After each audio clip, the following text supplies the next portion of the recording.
souligner la présence de 3 femmes particulièrement remarquables qui, à chaque jour, font résonner nos voix dans l'arène politique. Il s'agit de la sénatrice Lucie Moncion, la députée fédérale libérale pour Ottawa-Vanier, Mona Fortier, et la députée provinciale libérale pour Ottawa-Vanier, Nathalie Desrosiers. Merci, mesdames, les 3, d'être ici.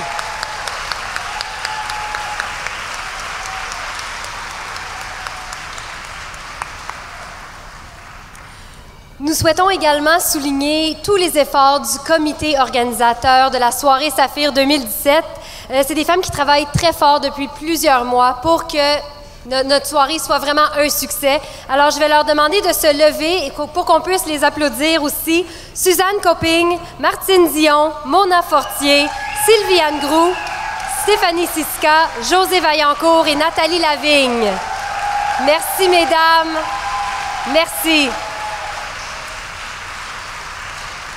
En passant, Nathalie Lavigne ne peut être ici ce soir, mais par l'entremise de sa compagnie Ecovox, Nathalie a acheté des crédits de carbone pour compenser pour les gaz à effet de serre que l'on produit ce soir.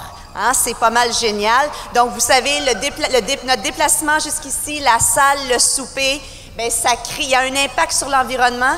Donc, on remercie Nathalie Lavigne et Ecovox pour leur contribution. Et maintenant, Martine Dion, secrétaire du conseil d'administration de la Fondation franco-ontarienne et membre du comité organisateur, aimerait vous dire quelques mots. Alors, on l'applaudit, Madame Dion.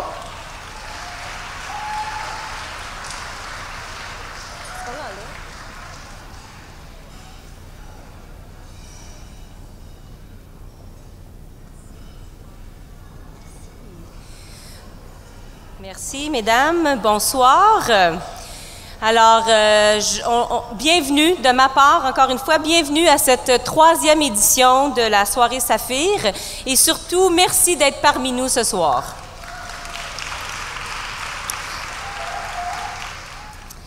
Je dois vous dire que ce n'est pas sans quelques heures de travail que nous nous retrouvons ici ce soir.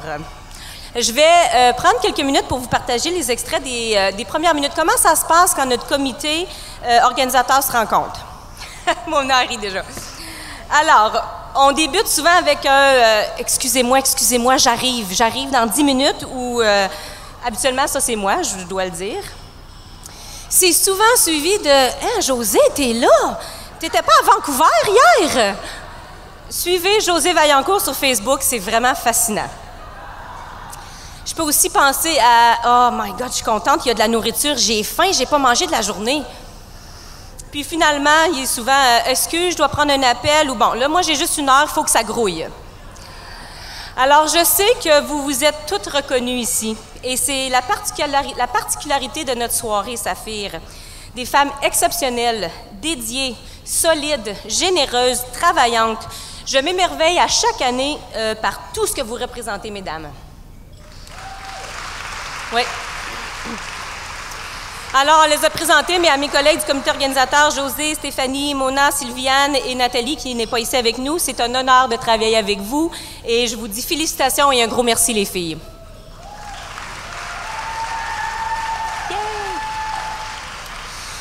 J'aimerais aussi vous présenter une dame toute spéciale. Je ne t'ai pas oubliée, Madame Suzanne Copping. Où êtes-vous?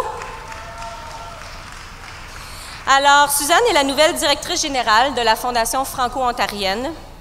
Le comité organisateur a travaillé fort, mais Suzanne est définitivement une des artisanes primordiales derrière la soirée de ce soir. Alors, un gros merci. Je vais aussi te dire que j'apprécie ton travail, ta disponibilité, ta bonne humeur, peu importe les défis ou les heures auxquelles on se parle. Et c'est un plaisir de faire équipe avec toi. Alors, la Fondation franco-ontarienne termine sa 30e année d'existence et ce fut toute une année de progrès. Alors, certaines de nos avancées dans la dernière année incluent l'élaboration d'une planification stratégique sur 3 ans qui a été validée auprès de la communauté et de principaux acteurs dans le milieu francophone. J'aimerais en profiter pour remercier Madeleine Meillard qui nous a appuyés ici. Merci. On peut penser aussi à un énorme succès avec notre programme de microcrédit pour l'ensemble des PME exploitées et administrées par des entrepreneurs francophones dans le sud de l'Ontario. Ce programme est offert avec le soutien du plan d'action économique du gouvernement du Canada. Et on peut aussi penser dans la dernière année à notre lancement de notre carte Accent, qui est une carte de membres, et c'est une représentation de la diversité qui nous rassemble en Ontario français. Notre belle Pascale est la créatrice de cette carte qu'on peut voir ici.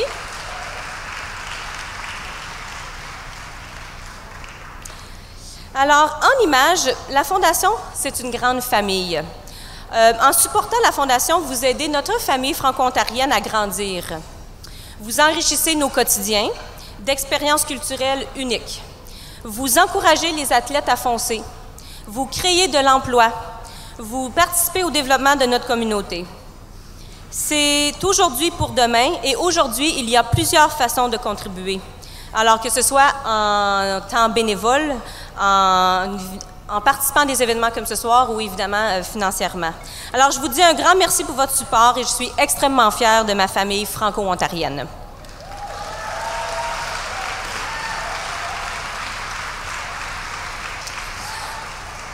Alors, comme vous le savez, ce soir, nous avons voulu reconnaître des femmes qui ont marqué notre histoire, et ce, depuis les 150 dernières années. Nous avons repassé les archives, les écrits, plusieurs publications pour ressortir le nom de femmes qui ont, à leur façon, marqué le développement de notre province et de nos communautés. Il est évident que cette liste n'est pas exhaustive. Nous aurions pu ressortir plusieurs autres femmes qui méritaient d'être reconnues. Alors, c'est pourquoi nous voulons vous donner l'opportunité à vous, ici ce soir, d'identifier des femmes qui ont fait une contribution toute particulière au développement de nos communautés. Alors, on a des miroirs, le reflet de notre miroir. On a des plumes à cet effet. Si vous avez des dames qui n'ont pas été reconnues ou des dames que vous aimeriez nominer ou nous faire partager, je vous invite à écrire les noms sur les miroirs qui sont de chaque côté des salles. Alors, ces femmes aussi sont le reflet de notre histoire et elles ont laissé à leur façon un legs qui nous guidera vers notre avenir. J'ai laissé mon verre à ma table, alors vous allez pouvoir faire un toast avec moi.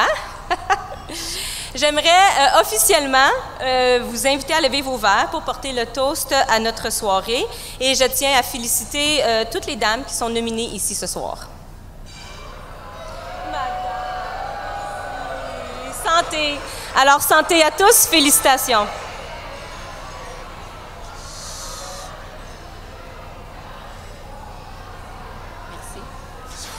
Alors, en primeur, j'ai une petite primaire à vous présenter.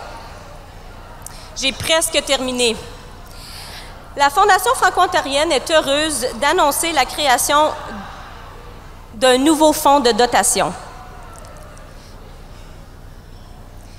Il s'agit du fonds Centre Espoir Sophie. Alors, c'est... Oui. Oui. C'est une initiative de la présidente du Centre Espoir Sophie, Mme Étel Côté. Et Étel, nous te remercions pour ton leadership et ta confiance envers la Fondation. Alors, les femmes qui fréquentent le Centre Espoir Sophie sont confrontées à des réalités difficiles et font face à des barrières liées, entre autres, à la pauvreté, à l'itinérance, à une santé précaire, à la toxicomanie, à la violence et au manque de travail. Leurs besoins sont multiples et complexes et leur souffrance est grande. Le Centre Espoir Sophie a commencé en 1994 avec Sophie, une jeune femme de 27 ans, enceinte de 7 mois, toxicomane et séropositive, qui avait besoin de services, mais à cette époque, il n'y avait pas d'organisme qui pouvait répondre aux besoins multiples de Sophie. Alors finalement, une intervenante a rencontré Sophie et l'a accompagnée jusque dans les derniers mois de sa vie. Cependant, l'intervenante ne pouvait la rencontrer que dans les parcs ou les restaurants. Le souhait de Sophie et de femmes engagées dans la communauté était de créer un centre qui accueillerait toutes les femmes qui ont des besoins multiples dans un endroit sécuritaire et respectueux. Alors, après de nombreuses démarches, le CEC, le CES, ou le Centre Espoir Sophie, ouvre ses portes le 23 décembre 1997. Et le Centre Espoir Sophie est la seule halte accueil francophone à Ottawa à offrir une gamme de services et d'activités en français aux femmes marginalisées. Bravo au Centre pour votre travail.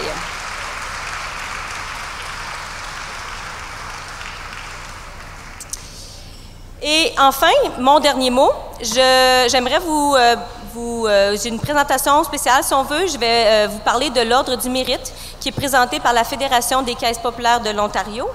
Et pour le faire, je vais inviter Mme Claire Lauzon de la Caisse Rideau Vision à venir nous annoncer la lauréate.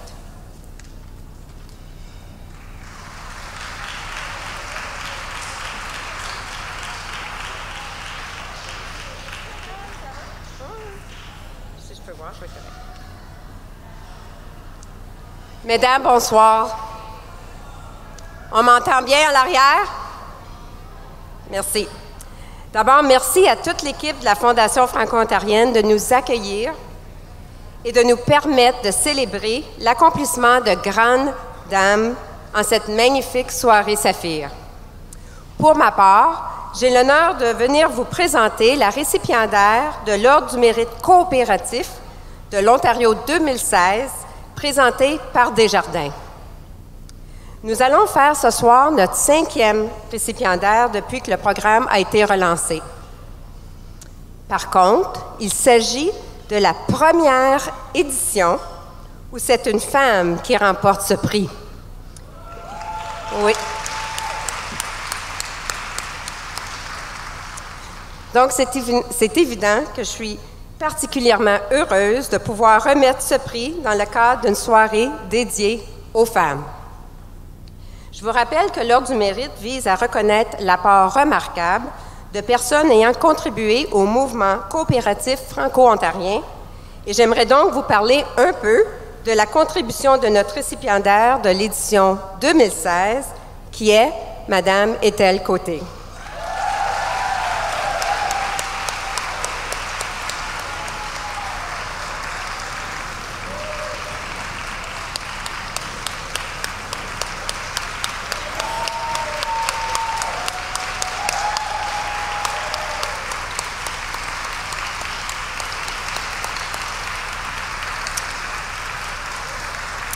Donc, je vais vous parler un peu de Mme Côté. C'est vrai que Mme Côté a une feuille de route bien remplie, comptant plus de 30 ans, elle fait un peu jeune pour avoir fait 30 ans, mais d'implication dans le développement des communautés et particulièrement en économie sociale et solidaire. Étant donné la nature de notre prix, permettez-moi de relever les accomplissements de Mme Côté reliés plus précisément au domaine de la coopération. Elle a participé à la relance du Conseil de la coopération de l'Ontario, où elle siège depuis quelques années au Conseil d'administration et elle a assumé la direction générale de l'organisme des années 1994 à 2000. Dans le cadre de son mandat, elle a par ailleurs soutenu la mise en œuvre d'une trentaine de nouvelles coopératives de travail, de services et de production. Elle a d'ailleurs développé le curriculum de plusieurs des formations de l'organisme, entre autres sur la coopération, l'entrepreneuriat coopératif jeunesse et la finance solidaire, pour n'en nommer que quelques-unes. Elle a été grandement impliquée dans la relance de la coopérative agricole Agri-S, qui se trouvait en difficulté il y a plusieurs années. Elle siège également sur le conseil d'administration de Coop Zone et est certifiée de développement coopératif pour ce même organisme. Outre cela, on ne peut passer sous silence l'engagement d'Ethel Côté dans la communauté. Elle a et continue d'œuvrer auprès de nombreux groupes d'intérêt, tels que les jeunes, les femmes, les immigrants, les entrepreneurs, les artistes, ainsi que diverses associations culturelles et communautaires. D'ailleurs, en recevant le prix honorifique de ce soir, Mme Côté verra remis en son nom la somme de 2 000 $ à la Fondation franco-ontarienne. Et je lui laisserai le soin d'annoncer à quel fonds sera affectée cette somme. Desjardins est heureux de saluer le travail et l'engagement de Mme Ethel Côté, que j'invite maintenant à venir recevoir le prix de l'Ordre du Mérite coopératif de l'Ontario 2016.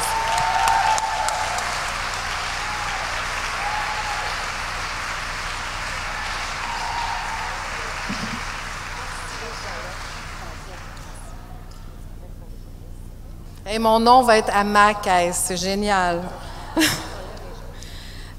Écoutez, merci beaucoup pour cet hommage, cette ovation. Ça m'a vraiment touchée parce que On est des milliers à travailler dans l'ombre, à travailler, plusieurs ici, plusieurs aussi dans la communauté qui travaillent à consolider notre communauté, à la faire grandir, à la faire vivre et à la faire vibrer. Et comme vous, je suis une architecte dans ce développement-là. Donc, merci à Desjardins, merci à toi. Merci à ma Caisse populaire qui a soumis ma candidature, à ma famille qui est représentée ici par ma sœur Brigitte, qui est une des femmes les plus courageuses que je connais. Vous savez, cet honneur rejaillit sur toutes les personnes qui choisissent la solidarité, l'entraide, la collaboration et la coopération. Oui, il y en a dans le mouvement coopératif, assurément, mais il y en a partout dans notre communauté. Et c'est là qu'on voit vraiment à quel point nous nous tenons les uns les autres et que nous nous entraidons. Après cette session ce matin, parce que oui, ce matin, j'étais avec 30 jeunes de notre communauté. 30 jeunes qui vivent pas nécessairement des choses très faciles, mais en début de session, ils s'imaginaient d'un monde meilleur, mais ils ne s'imaginaient pas de pouvoir jouer un rôle dans la création de ce monde-là. 3 heures plus tard, quand on leur a donné la voix, quand ils ont pris le temps de rêver, quand ils ont pris le temps de partager leurs rêves, 3 heures plus tard, pas 15 ans plus tard, ils croyaient tous et toutes en eux et en elles. Et vous auriez dû voir à la fin de la session à quel point ces jeunes, c'est pour ça qu'on a de l'espoir dans l'avenir, pourquoi ces jeunes ont dit « nous, on le change le monde et on va jouer maintenant un rôle ». Donc oui, merci. Donc cet honneur vient avec une récompense et je ne peux pas taire tous mes remerciements aussi à toi qui a parlé. Tu m'as fait un cadeau du ciel et pour toutes les femmes du Centre Espoir Sophie, pour en parler tant que ça. Parce que, oui, la récompense, le prix de 2 000 $, il y aura 1 000 $ que je vais verser au fonds Desjardins Thomas Blais pour que ça continue à être réinvesti dans la coopération. Et l'autre 1 000 $, imaginez où est-ce que je vais le mettre. Come on! Centre Espoir Sophie.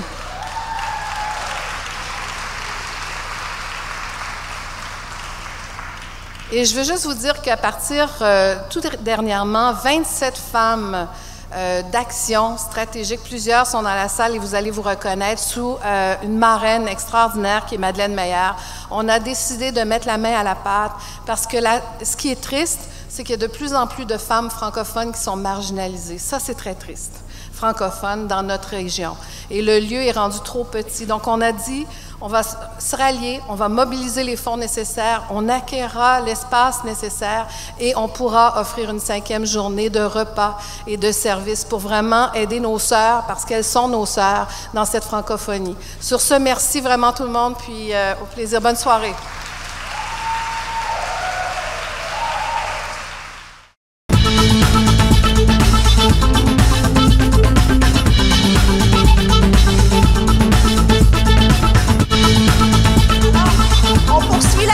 Avec une annonce assez spéciale. On change de registre un petit peu et la Fondation aimerait souligner la contribution exceptionnelle d'une personne de la communauté qui nous a quittés cet hiver. Cette personne, c'est Madame Lucille Saint-Pierre, que un bon nombre d'entre vous devez connaître. Madame Saint-Pierre, à titre d'enseignante d'abord, mais ensuite, en tant qu'animatrice culturelle dans la région d'Ottawa, elle a contribué au rayonnement des artistes francophones de chez nous de multiples façons. C'était une francophone fière, une francophone convaincue et une francophone convaincante. Sa fille Simone, je crois, est ici ce soir. Simone, oui. Simone, la Fondation tient à reconnaître la contribution exceptionnelle de ta maman à la vitalité de la communauté franco-ontarienne. On la porte dans notre cœur, Lucille Saint-Pierre. Alors, je vous invite à lever tous ensemble un verre pour Madame Lucille Saint-Pierre.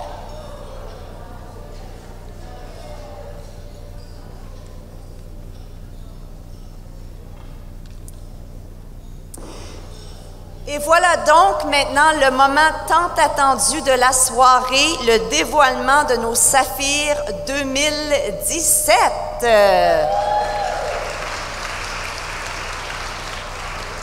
Alors, les finalistes pour chacune des catégories vous seront présentés à l'écran prochainement. Et comme vous le savez peut-être, il y avait 4 catégories. La catégorie jeunesse, la catégorie professionnelle, engagement communautaire et personnalité féminine de l'année. Donc, chères gagnantes, lorsque on annonce votre nom, la Fondation va vous remettre un stylo afin que vous puissiez continuer d'écrire l'histoire des francophones de l'Ontario, des femmes francophones de l'Ontario, et aussi une adhésion au tout nouveau réseau Femmes entrepreneurs et professionnelles, gracieuseté de Madame Ethel Côté. Elle en fait des choses, cette Madame Côté. Partout, partout. La Fondation remercie également les membres du jury, Ginette Gratton, Najat Ganou et Michel Vinet, qui ont tenu à mentionner combien il fut difficile de faire un choix, n'est-ce pas, Ginette? Oui. À leur dire, toutes les candidates étaient ou sont des petits bijoux de notre communauté, alors on les félicite. Quelques directives pour les gagnantes. Quand on annonce votre nom, vous montez à l'avant, vous recevez votre prix, on prend une petite photo et après ça, vous rejoignez Nadia dans son beau salon pour une entrevue en toute intimité. Vous êtes prêtes? Alors, allons-y. Dans la catégorie jeunesse, commanditée par le Festival franco-ontarien, les finalistes sont Mathilde Papillon, Catherine Levac-Lafont et Catherine Levac.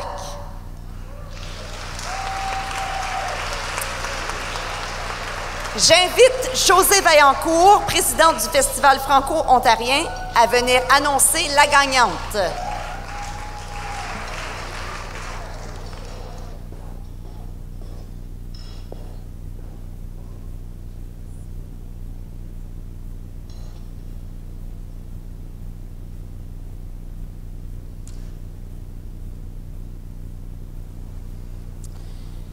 Alors, ça me fait grand plaisir d'être ici ce soir au nom du Festival franco-ontarien qui aura lieu tout prochainement, donc du 15 au 17 juin, donc au Parc Major à Ottawa, en espérant qu'on vous verra là.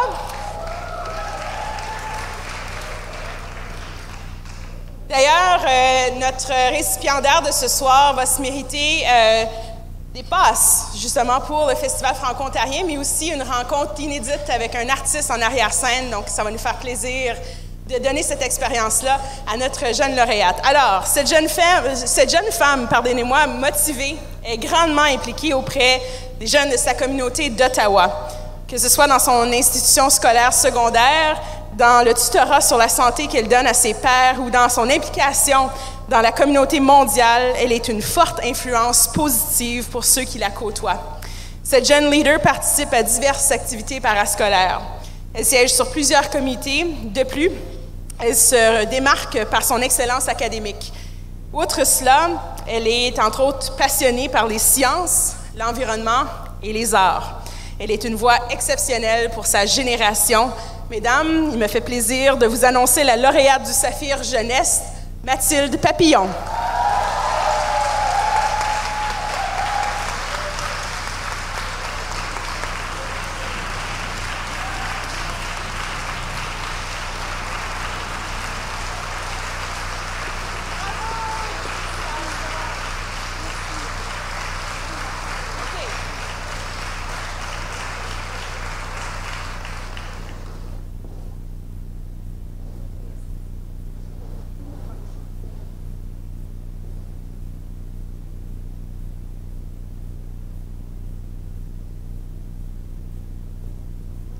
Félicitations! Bienvenue dans mon salon.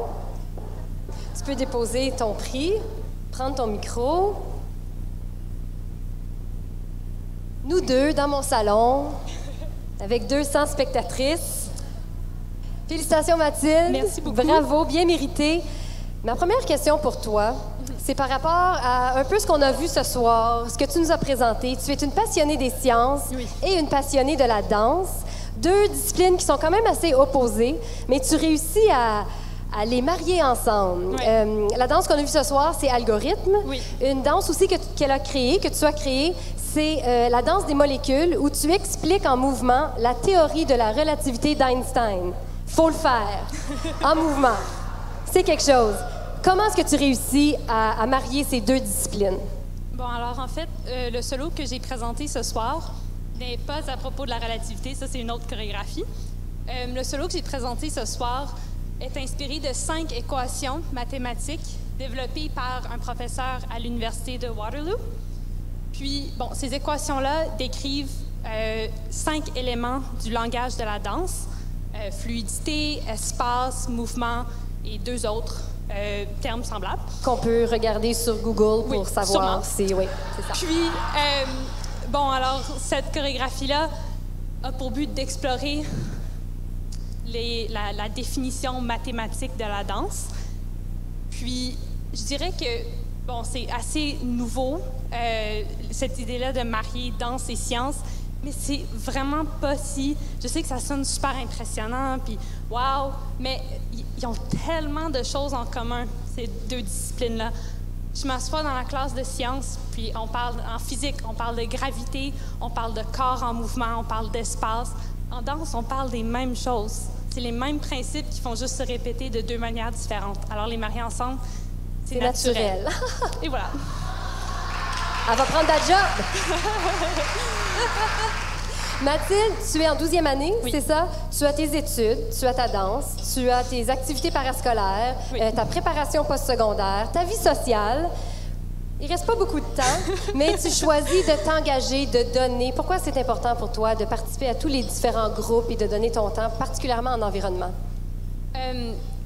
Mon mandat est simple.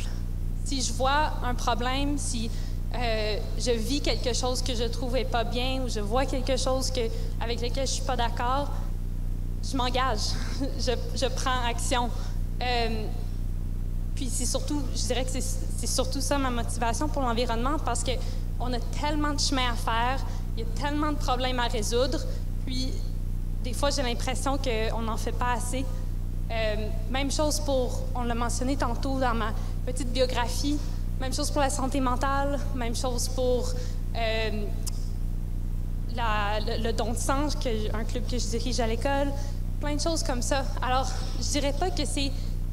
je vois pas ça comme un sacrifice personnel de mon temps, parce que je sais que c'est des choses qui me tiennent à cœur et que je veux faire pour rendre le monde un meilleur endroit.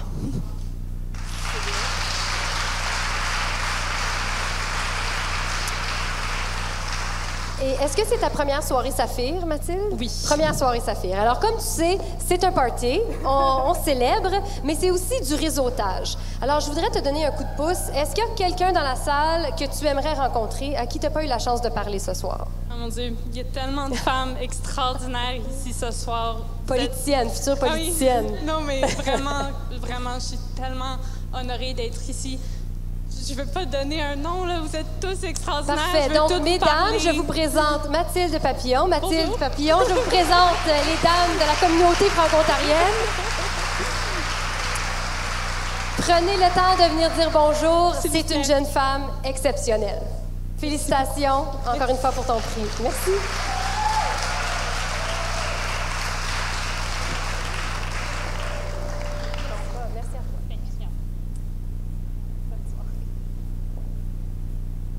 Ouf! Alors, on passe à la prochaine catégorie, la catégorie engagement communautaire, commanditée par le groupe média TFO. Alors, les finalistes sont Sabine Daniel, Hélène Legault, Élise Robertson et Feu Lucille Saint-Pierre. Alors, j'invite Nadine Dupont et Édith Dumont, membres du conseil d'administration du groupe média TFO, à annoncer la gagnante.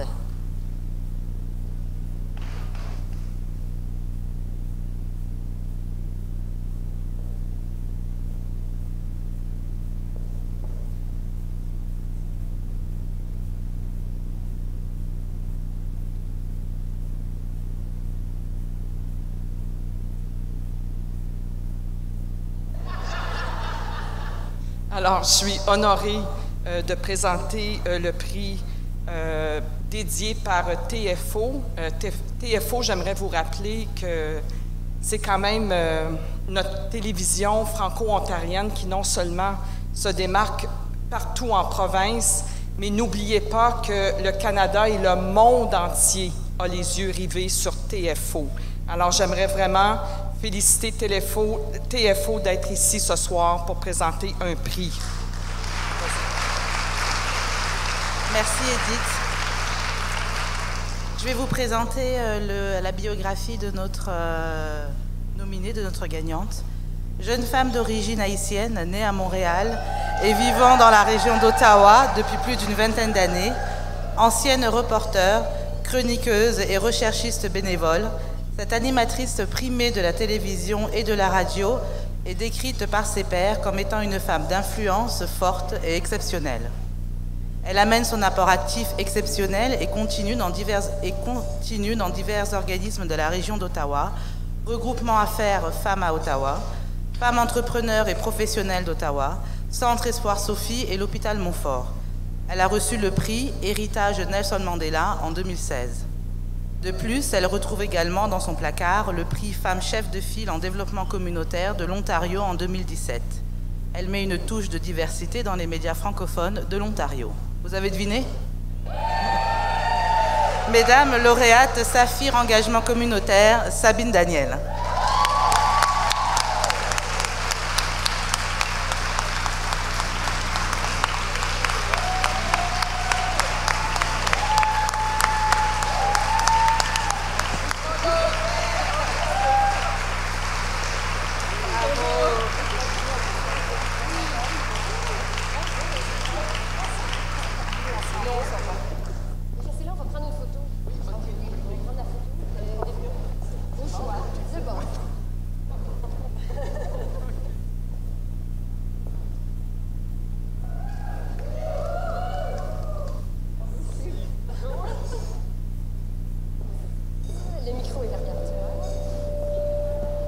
Bravo, Sabine!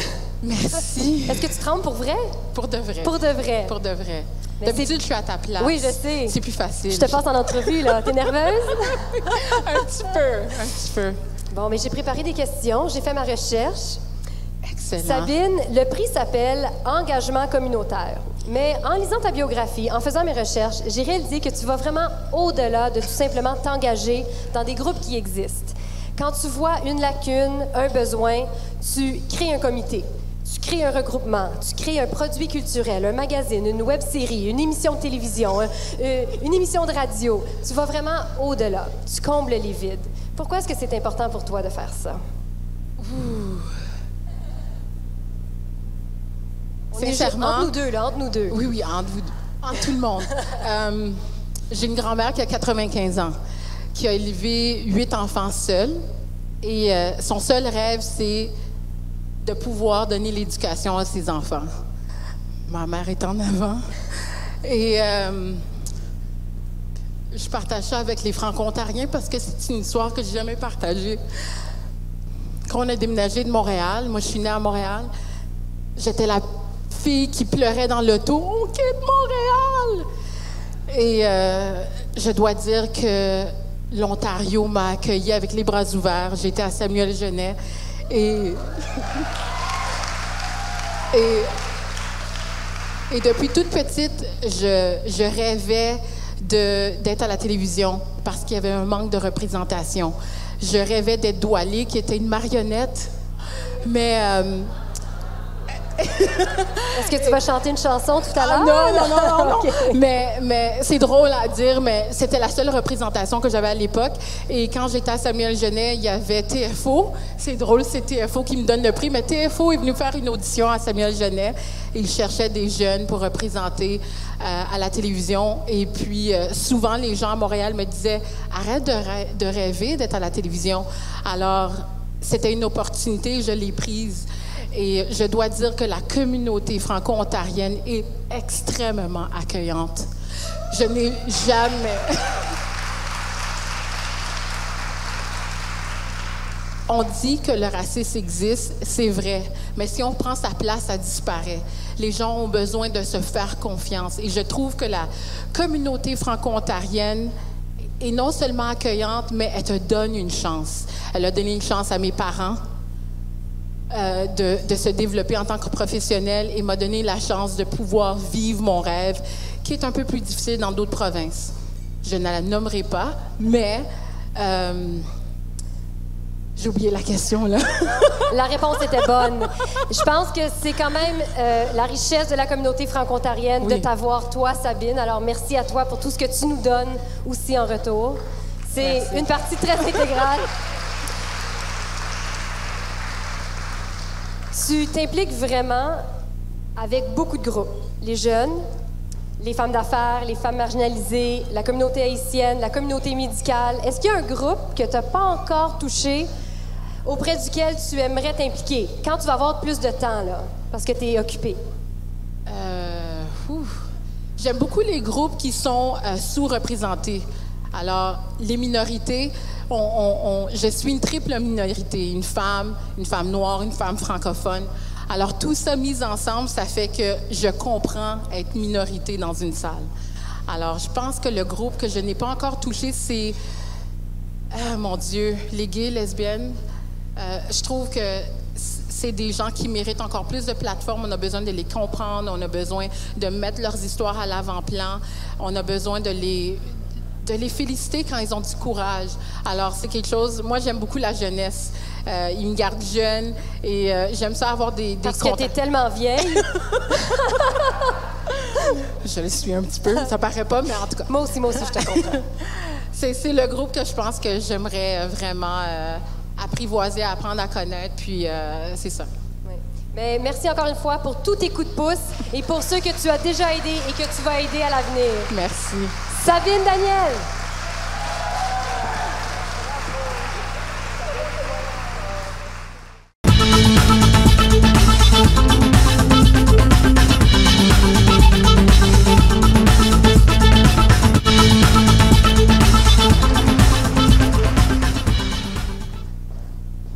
Passons maintenant à la prochaine catégorie, la catégorie professionnelle, commanditée par l'Université d'Ottawa. Alors, les finalistes sont nombreuses. Karine Bélanger-Sherman, Sylvia Bernard, Nathalie Bernardin, Nadine Dupont, Caroline Keeley, Nathalie Ménard et Nicole Thibault.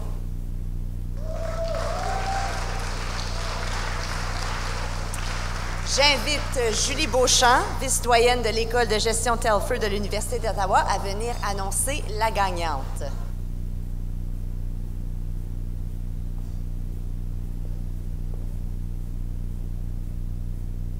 Alors, bonsoir, merci beaucoup. Je suis enchantée d'être parmi vous ce soir pour célébrer ces femmes d'action et ces femmes francophones. L'Université d'Ottawa est une institution bilingue. C'est la seule université officiellement bilingue au Canada. Et j'ai vérifié pour être certaine que je ne me tromperai pas des dates, mais depuis les lois de 1974 de l'Université d'Ottawa, elle se doit d'avoir comme mandat de préserver et de développer la culture française en Ontario. Alors, nous sommes vraiment honorés de faire partie de cet événement ce soir. Alors, pour le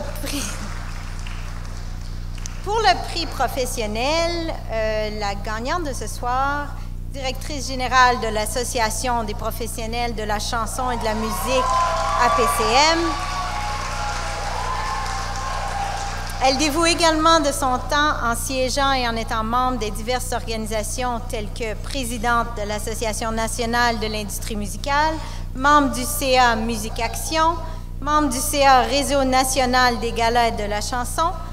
C'est une femme dévouée qui travaille sans relâche afin de faire propulser l'industrie de la musique franco-ontarienne, non seulement en Ontario, mais également à l'échelle nationale. Elle est une femme d'innovation, engagée et charismatique. Sa réussite ainsi que les témoignages de ses pairs démontrent avec éloquence son impressionnante contribution dans la communauté franco-ontarienne. Mesdames, lauréate professionnelle Nathalie Bernardin.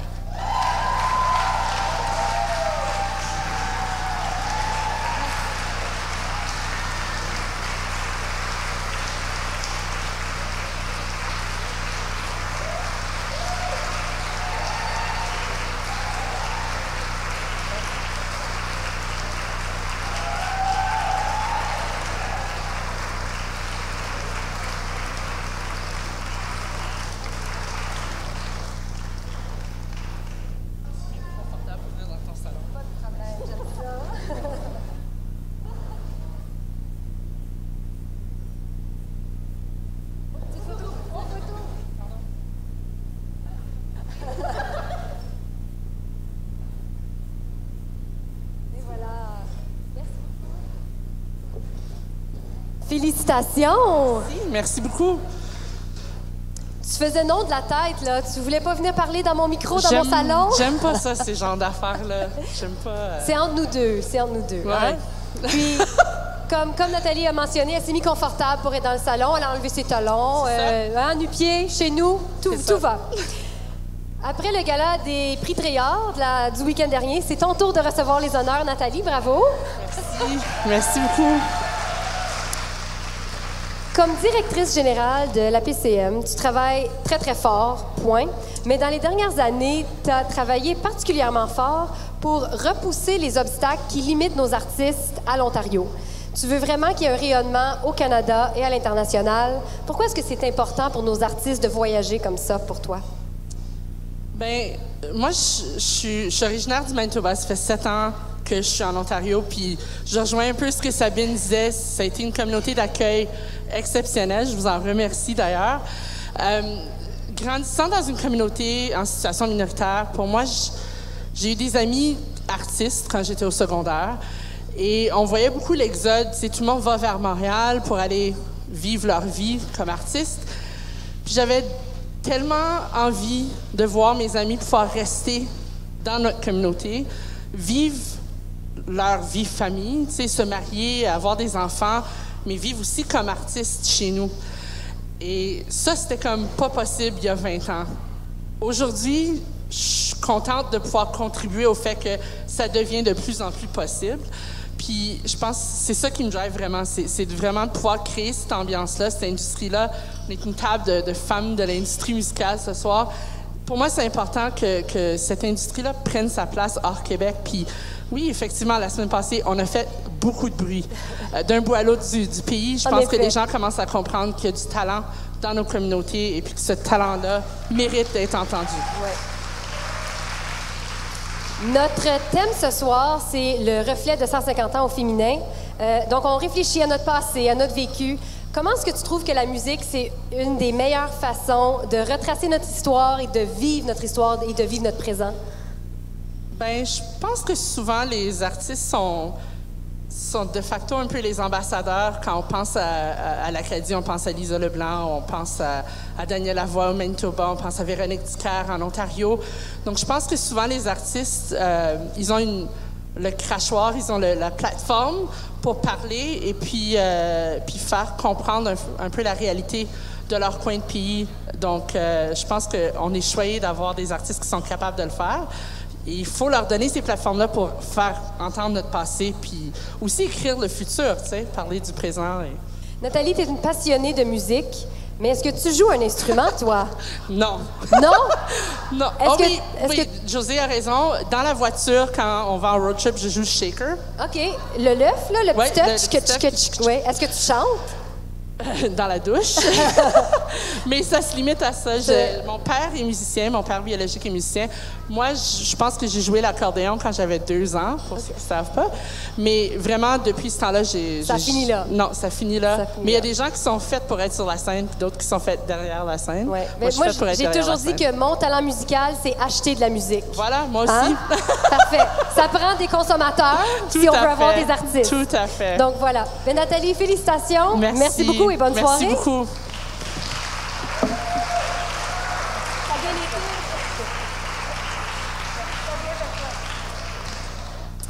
Alors finalement, on passe à la dernière catégorie qui est la catégorie personnalité féminine de l'année, commanditée par la Cité collégiale.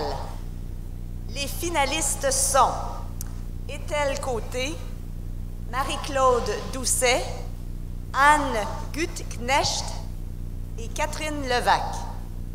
Alors, j'invite Lynn Casimiro, vice-présidente à l'enseignement et à la réussite collégiale de la Cité, à venir annoncer la gagnante.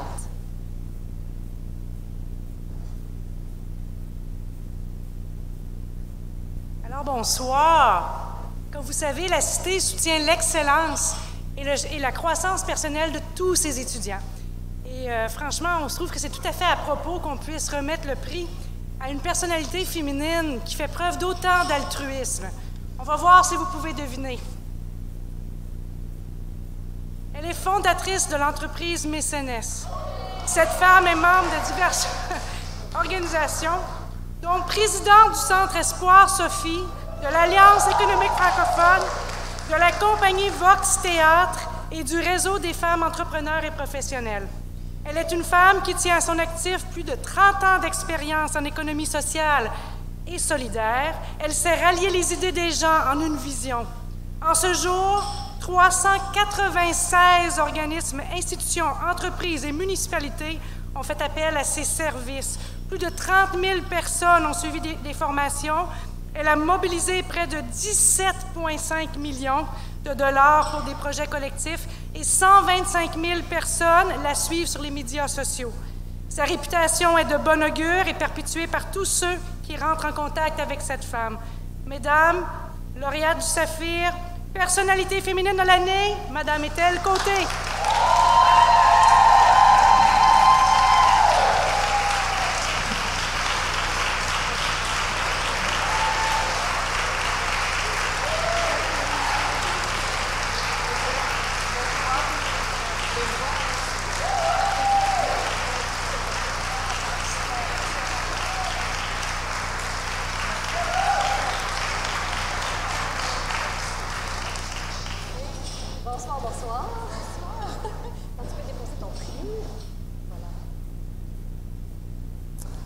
Bravo, Ethel! Bien, merci beaucoup. Félicitations! Prête pour une petite entrevue dans mon salon? Bien, ça va me faire plaisir. On va se mettre confortable, ben, à l'aise, oui. Ethel, tu es une experte de l'entrepreneuriat social. On le sait tous, je pense qu'on l'a dit, ce soir. On l'a dit souvent, mais c'est vraiment une passion. Oui. Partout où tu passes, tu mises vraiment sur la collaboration. Je pense que c'est le mot-clé de ce que tu veux offrir. C'est un modèle qui est de plus en plus populaire, mais pour toi, c'est un modèle que tu privilégies depuis longtemps. Pourquoi est-ce que c'est un modèle à suivre? Bien, écoutez, si je suis la femme que je suis aujourd'hui, c'est parce qu'à l'âge de 17-18 ans, j'ai découvert la solidarité, j'ai découvert que malgré toutes les épreuves qu'on peut vivre dans notre vie, si on se tient ensemble, on peut créer des choses. Donc, de vivre dans une coopérative d'habitation avec d'autres jeunes femmes, de créer une coop de garderie, avec des femmes comme Lucie Moncion, qui était caissière à l'époque, de découvrir notre pouvoir, d'avoir accès à des prêts. C'est ça qui fait que tu prends tranquillement ta place, mais tu chemines. Et l'ayant vécu, à un moment donné, tu as le goût de redonner. Tu as le goût de redonner ce pouvoir-là qui est important que chaque personne doit avoir dans la société. Donc, c'est vraiment un privilège. J'ai toujours dit à mes enfants que j'ai le meilleur job de la planète. On est content de t'avoir sur la planète, en tout cas. T'en as aidé du monde. Ethel, en décembre dernier, on a appris que tu as été choisie pour recevoir l'Ordre de l'Ontario, un prix qui est absolument prestigieux. Oui, on peut l'applaudir. Qu'est-ce que ça représente pour toi qu'on souligne ton travail de cette façon?